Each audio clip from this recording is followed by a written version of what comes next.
Good afternoon.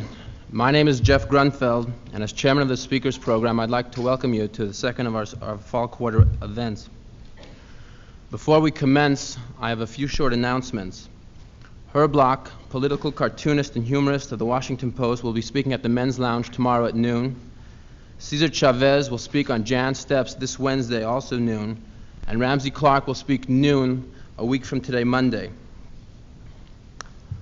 On October 9th, 1968, this statement was issued by presidential contender Richard Milhous Nixon. Those who have had a chance for 4 years and could not produce peace should not be given another chance. If the bombings and the killings go on, the war continues with no end in sight. Today we have with us a leader of the Democratic Senate forces in opposing this war, and a man long committed to ending a senseless war in Vietnam. He is the senior senator of California. Would you give a warm welcome to Senator Alan Cranston?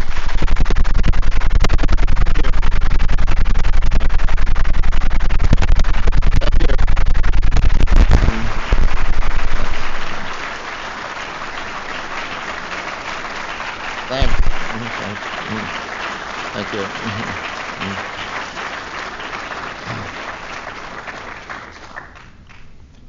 Thank you very, very much.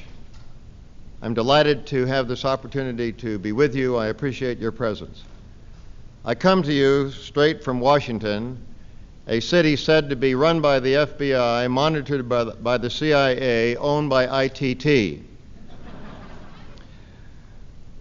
With us here, or supposed to be with us here, are three of the Democratic candidates running in this area for office in the election now going on. First, Mike Shapiro, candidate for Congress. Is Mike here?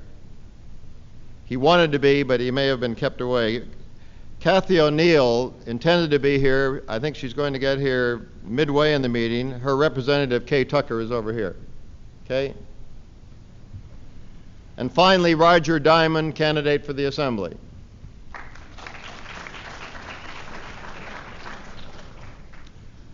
Let me read again that statement made exactly 4 years ago today by candidate Richard Nixon, then running for the presidency.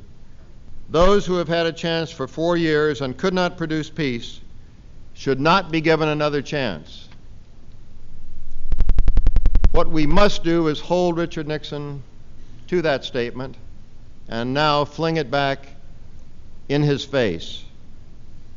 Today, the president tries to push the war off the front pages, but the war goes on and on and on, and people keep dying and dying and dying.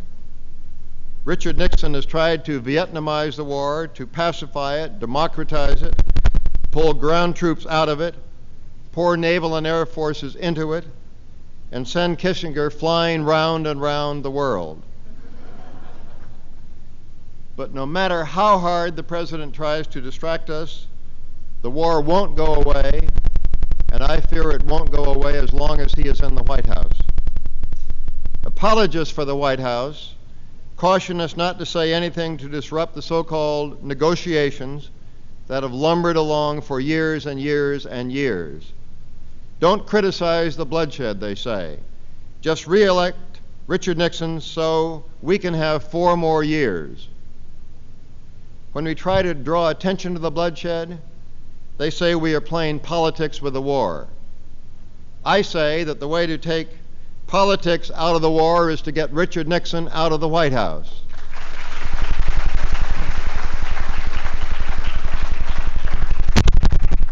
Just think, said Richard Nixon's surrogates, any day now there will be the mythical breakthrough, the magic peace.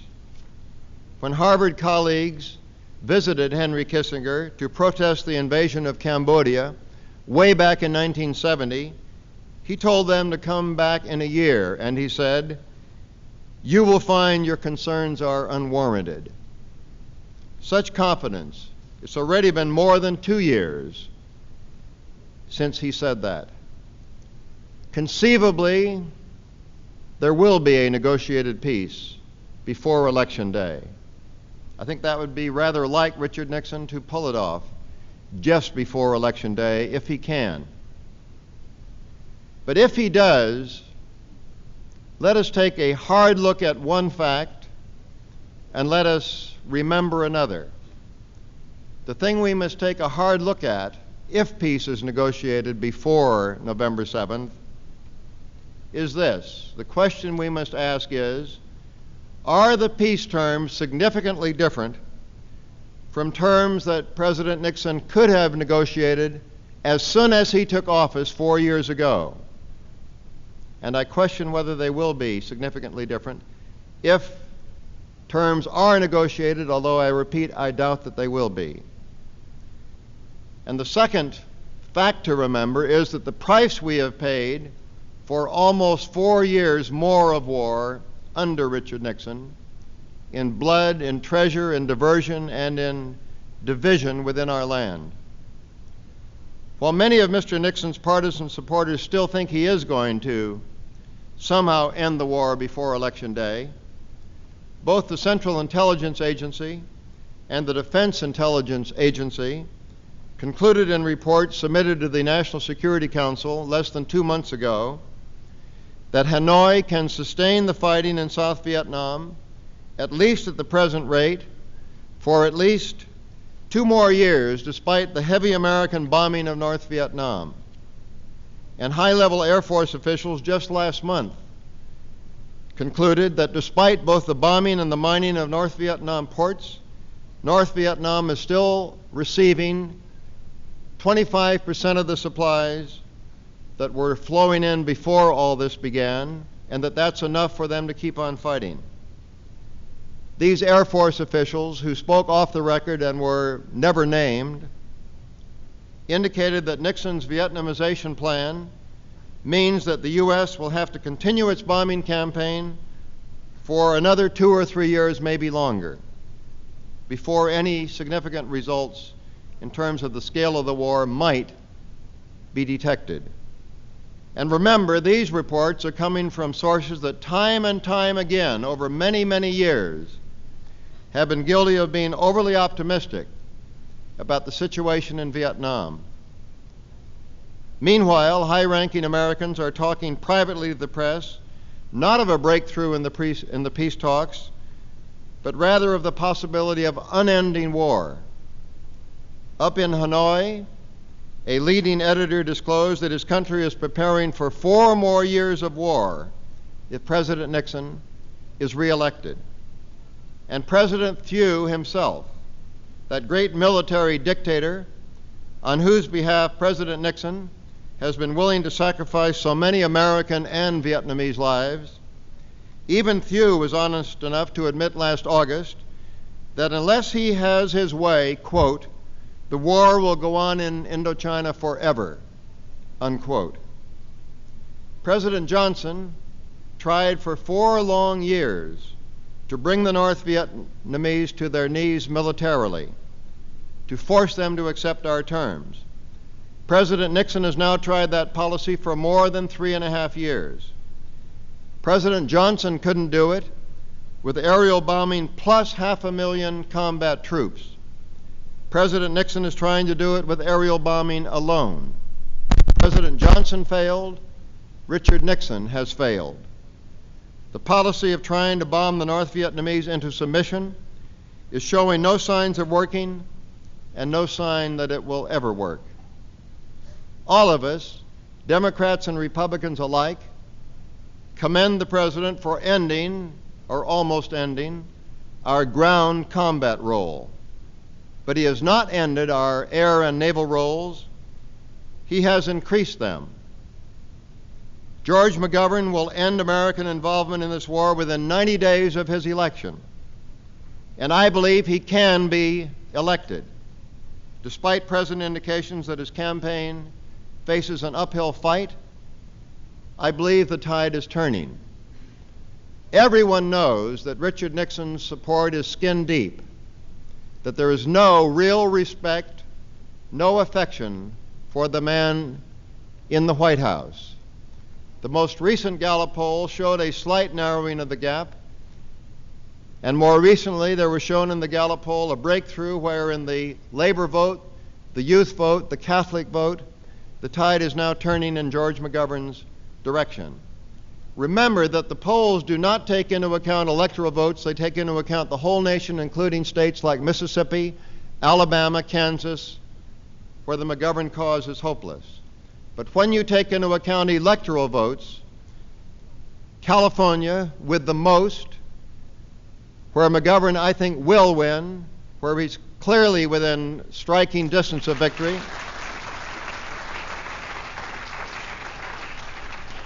And when you take into account Illinois, Pennsylvania, Ohio, Michigan, New York, Massachusetts, where he is within striking distance of victory, then quite another face is put upon this campaign, and plainly victory can be won. Let's not forget the Truman-Dewey race of 1948, where one of the most prominent pollsters, Elmo Roper, quit polling in September because Dewey had already won the election, according to his polls. And I will never forget a campaign of my own in 1966 in California when I was running for re-election as state controller. A week before the election, the polls had me ahead 52-28, and I lost. So things can turn. I hope that doesn't happen again, but I hope that we do see the sort of a change that I believe we may well see in this presidential race. And finally, let's remember that George McGovern has a habit of starting low in the polls. He's done it traditionally in his state. He did it in the primaries for the presidency when he was running at 2, 3, 4%, back down to 2 for a year and a half, and then he surged to victory. Richard Nixon has a habit of starting high in the polls and then fading as people take a good look at him and weigh the alternative.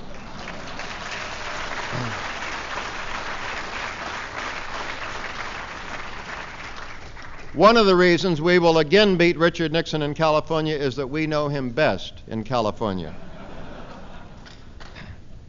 If, on the other hand, and I want to stress I'm conceding nothing about this, but if, on the other hand, President Nixon should be reelected, I do fear that that is a prescription for an everlasting war.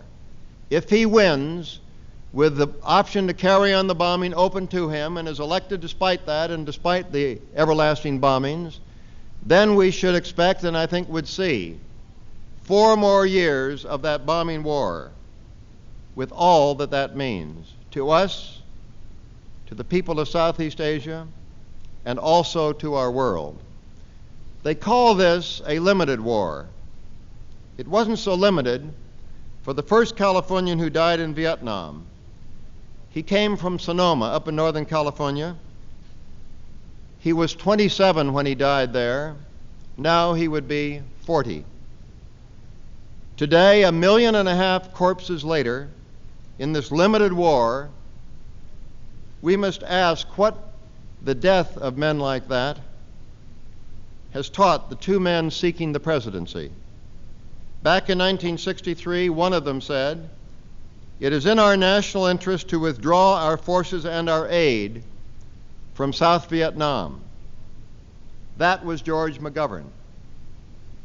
But Richard Nixon has always had a simple recipe for success: bombing. Way back in 1954, that was his plan.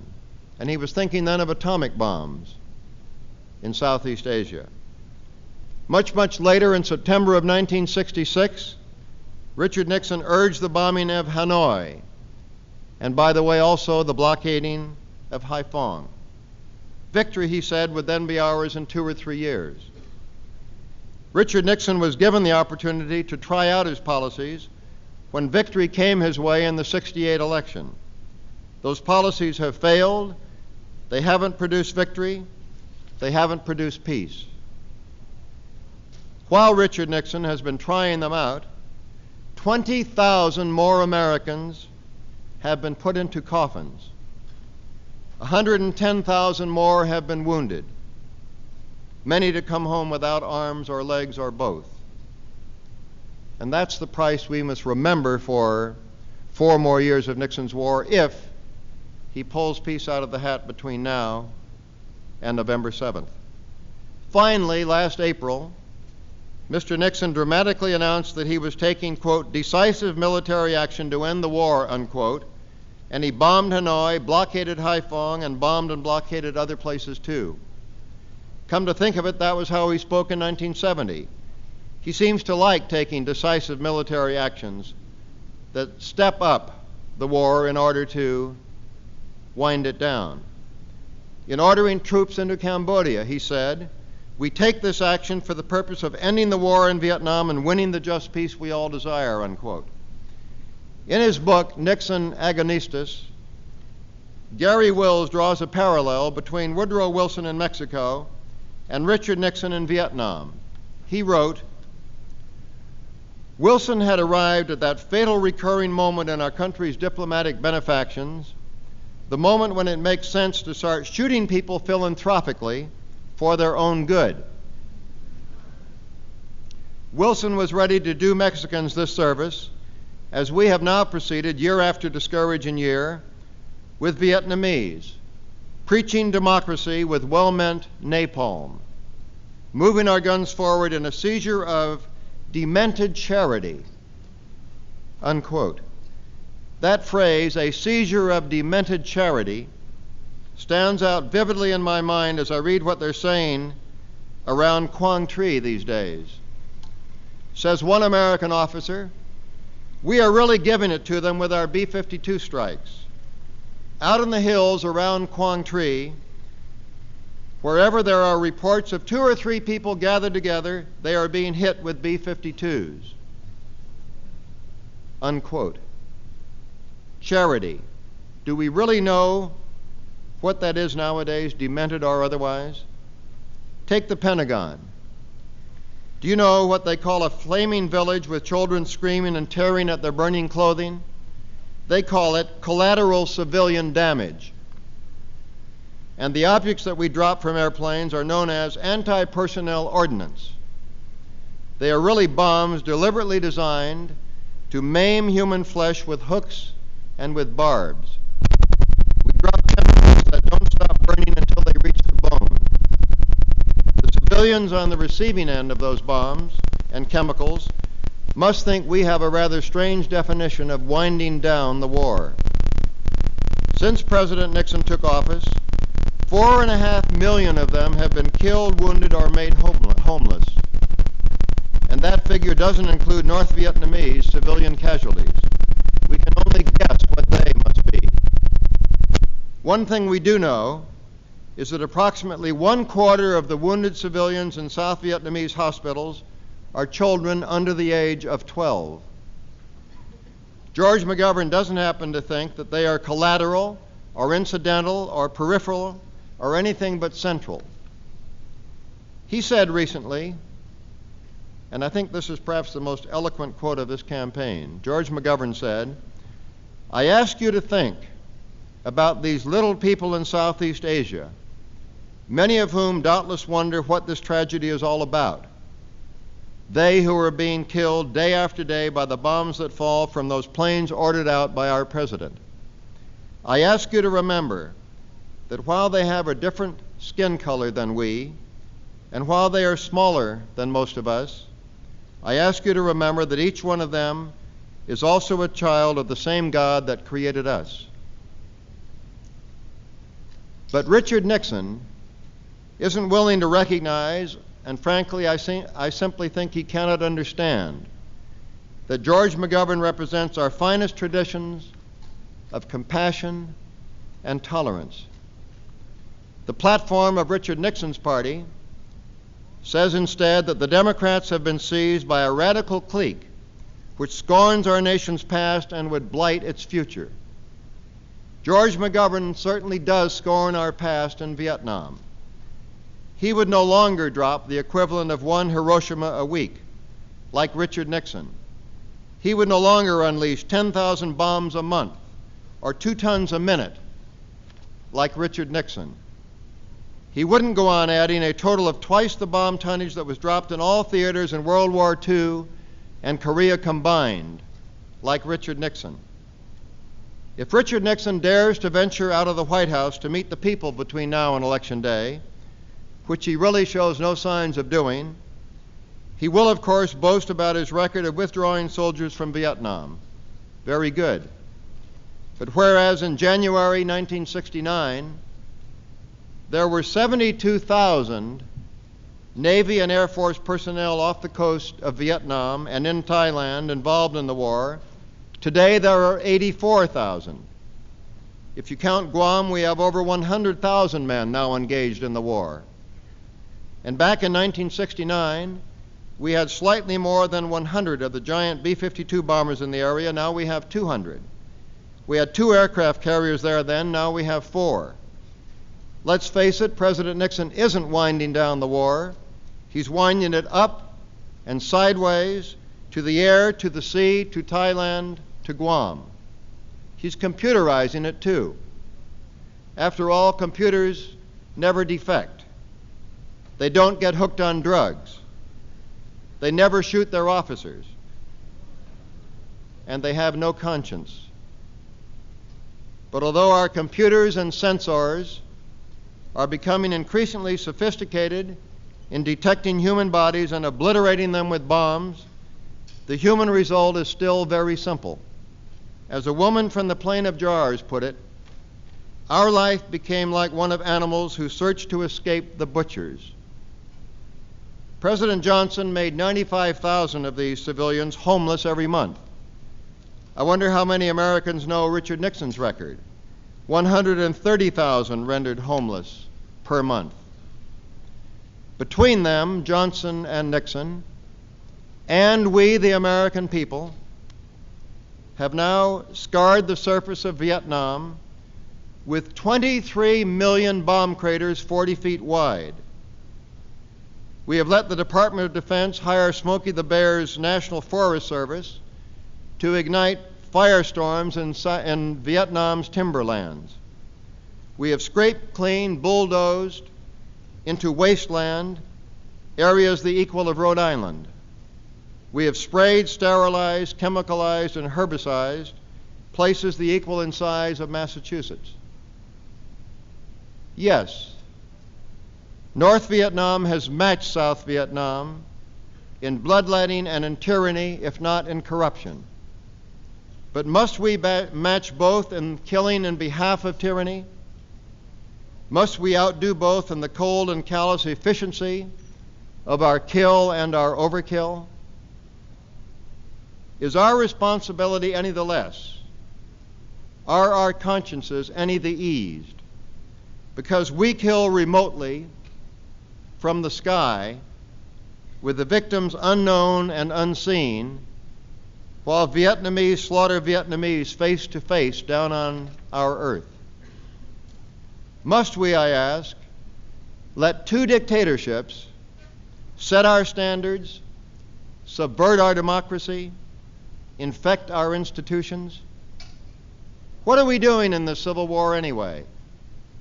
Yes, the Chinese and the Russians interfered, interceded, incited, and sent in aid. But they didn't send in 500,000 men. We don't know, actually, of a single Russian or a single Chinese that has died in combat in this civil war. And the Russians and Chinese aren't bombing Saigon.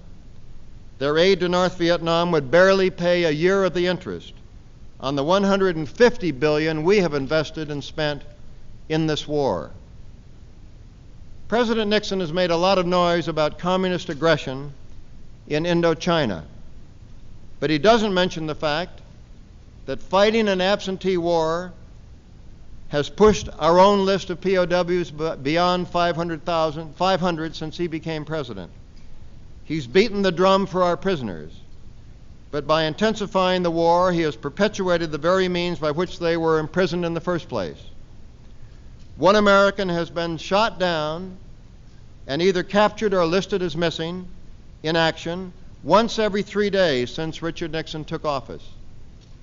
And instead of ending the war so those men can come home, he adopts a negotiating stance which, as Clark Clifford puts it, takes back with one hand what he offers with the other.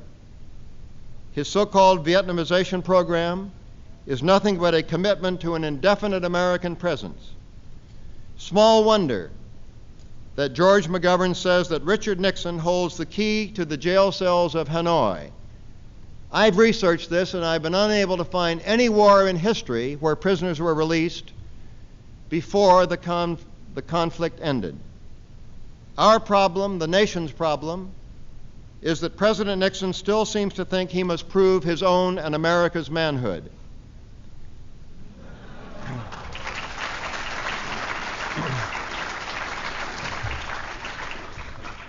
He still looks upon Vietnam as a test of his own and America's courage and perseverance. I say we have already demonstrated courage and perseverance, though not wisdom, at incredible, incalculable cost. I say it's the South Vietnamese who must now be tested. It is their will, their heart, their war. If they are not ready now to decide they have something worth defending, when will they? And if they don't, must we go on fighting their war forever? We cannot, we must not. If they don't have what it takes to survive on their own now, with 1.2 million men armed with the latest made-in-America weapons and the fourth largest air force in the non-communist world, when will they? If they don't think Thieu is worth fighting for now, when will they? President Nixon says he doesn't want a communist regime to be imposed on South Vietnam, but that phrase apparently refers to every option other than a regime of hand-picked corrupt generals. All Richard Nixon offers is empty phrases: peace with honor, peace for generations, but never peace without war.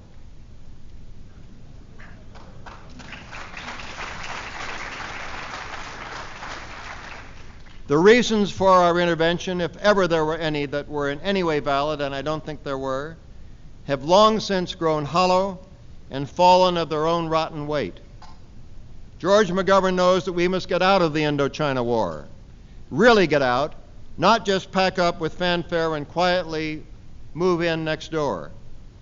Richard Nixon isn't the man to do it. George McGovern is the man to do it.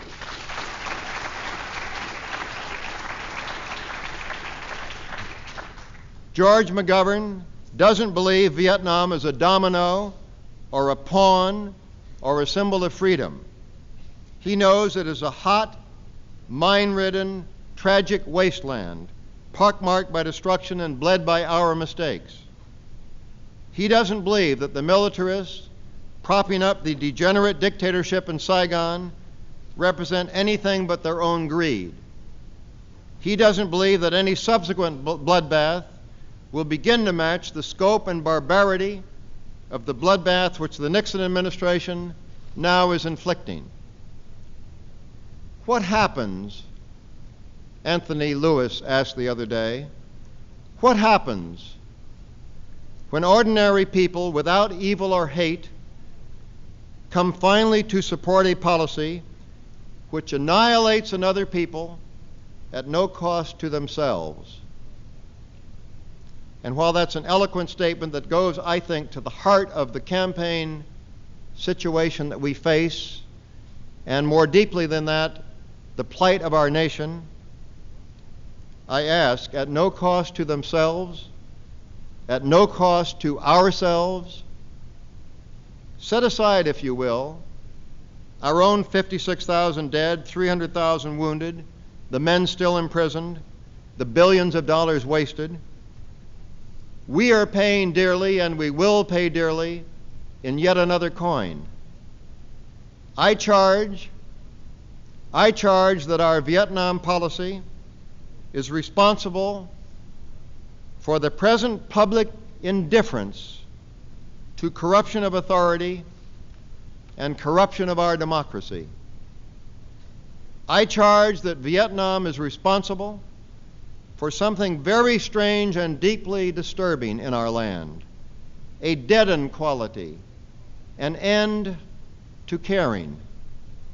When leaders lie, when in 2 elections in a row the people choose a man who says he'll not get us more deeply in the war, or says he'll get us out, only to see both men step up the destruction, the hope of changing official policy is crushed.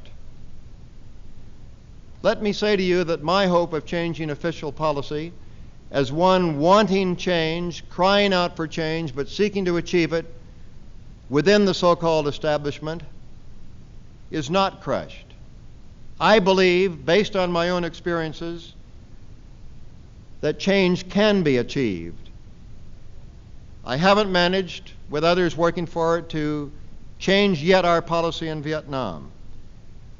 But I have not abandoned hope, and yet I do recognize that there is a contagion of cynicism in our land, marked by the malaise of mediocrity, the acceptance of the unacceptable, the dashing of dreams, the loss of hope. What happens, a young man asks? What happens when a people attend only to the surface of their everyday lives and of their country and ignore the unsettling truths? What happens when a people believe that war is peace? What happens when a people decide that great corruption in high places is commonplace and doesn't really matter? I say that there was never anything to be gained in Southeast Asia comparable in any way to the values and honor we are losing in this corrupting war. And so I say, elect George McGovern now before, in his words, we lose the soul of our beloved nation. I thank you.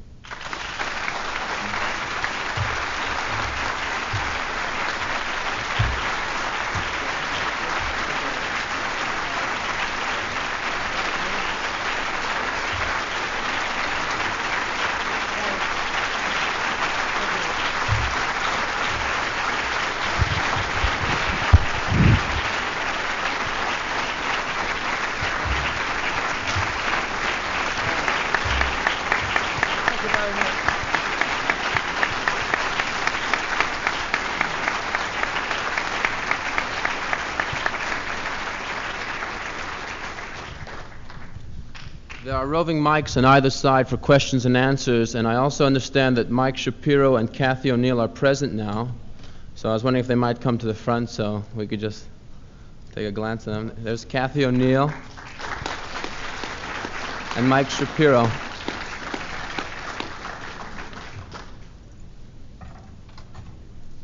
Where are the roving mics? Where are the mics? Who's got the question? Senator? Yes. First of all, I'd like to ask, are you going to be running for re-election? I most certainly expect to be, and I expect that my opponent will be one Ronald Reagan. That's both good and bad to hear. Well, I'm glad that the prospect is that he will be my opponent. I would relish the opportunity with your help to end his career in public life.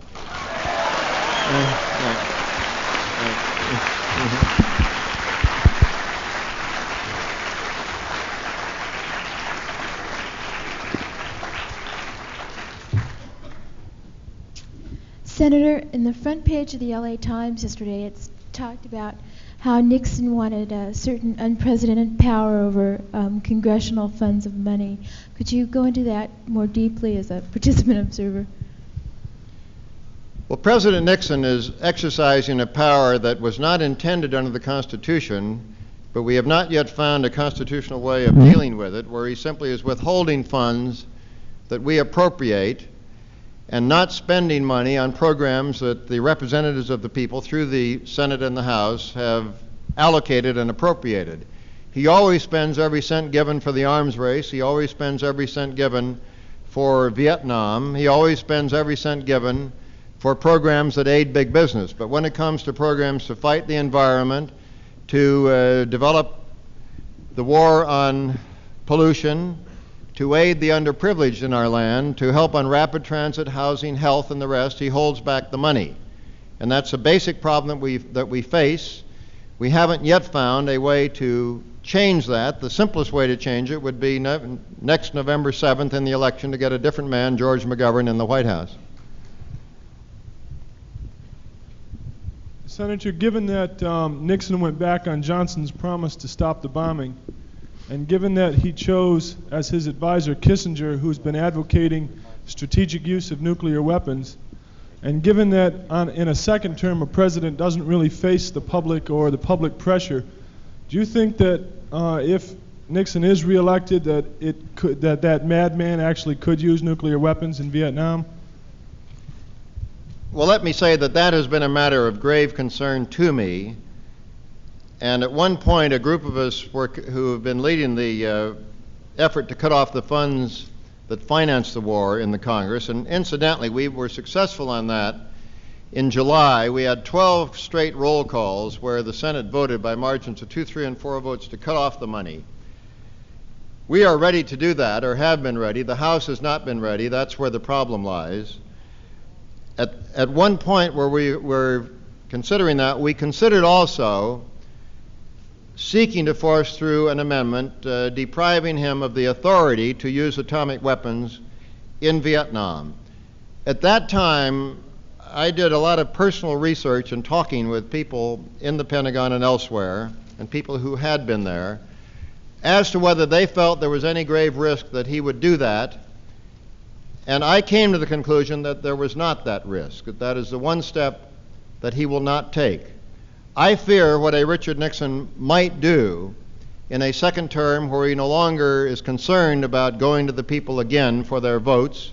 I'm concerned about what Richard Nixon might do if given the mandate that the polls suggest he might be given, although I do not think that will occur.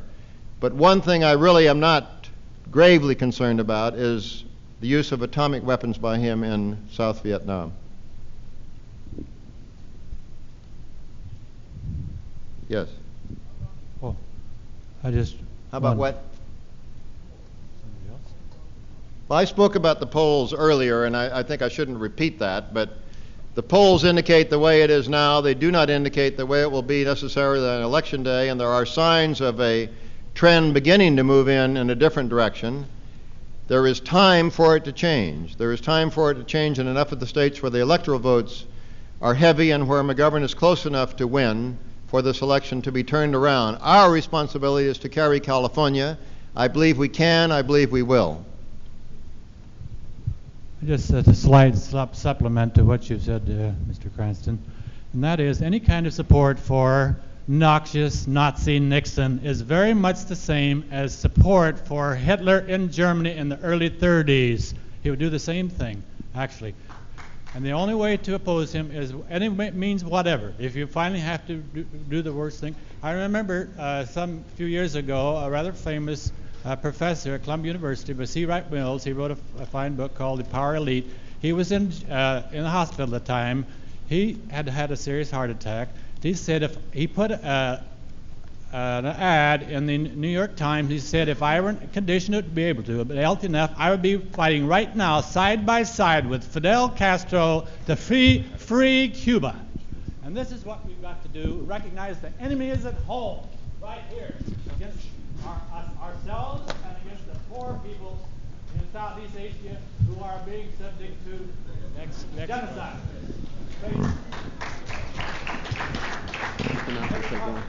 We'll take one more question, please. Okay.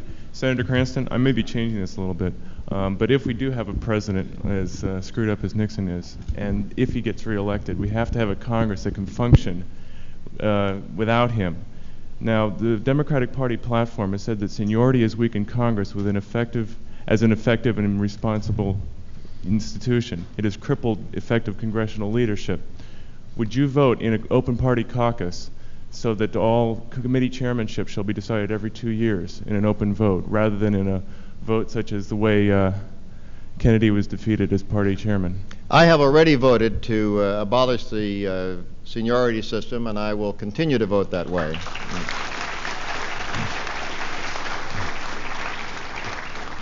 Let me just add that I believe we will keep the Senate. I believe we will keep the House.